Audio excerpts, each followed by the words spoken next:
ஆனாக்கு கிடைச்ச மந்திர பெட்டினாலதான் நிறைய பேர் இறந்து போயிட்டாங்க அப்படின்னு சொல்லி அவளோட ஃப்ரெண்ட்ஸ் எல்லாரும் அவளை ரொம்பவே கிண்டல் பண்ண ஆரம்பிக்கிறாங்க. அப்ப அவளோட ஃப்ரெண்டான டேவிட் அப்படிங்கிற பையன் மறுபடியும் வந்து மேலும் இந்த பெட்டியை நீ வச்சிருந்தேன்னா உன்னோட உயிர் போறதுக்கே வாய்ப்பு இருக்கு அப்படின்னு சொல்றாங்க. ஆனா ஆனா இது எதையுமே கேட்காம அவளோட வீட்டுக்கு வந்து இறந்து போன என்னோட அம்மா உயிரோட வேணும் அப்படின்னு சொல்லி கேட்கறாங்க. அவ கேட்ட மாதிரியே அவங்க அம்மா உயிரோட வந்துடுறாங்க. ஆனா அதுக்கு அப்புறம் தாங்க இந்த கதையிலேயே ஒரு மிகப்பெரிய ட்விஸ்ட் இருக்கு.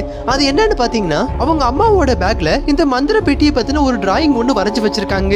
இது பாக்குறப்ப தாங்க ஆனாக்கே தெரிய வருது இதுக்கு முன்னாடி இந்த பாக்ஸ் அவங்க அம்மா தான் யூஸ் பண்ணிருக்காங்க.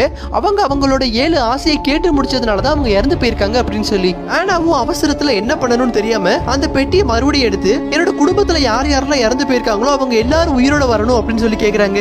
அவ கேட்ட கொஞ்ச நேரத்துல இது வரைக்கும் இறந்து போனவங்க எல்லாரும் உயிரோட வந்துடுறாங்க.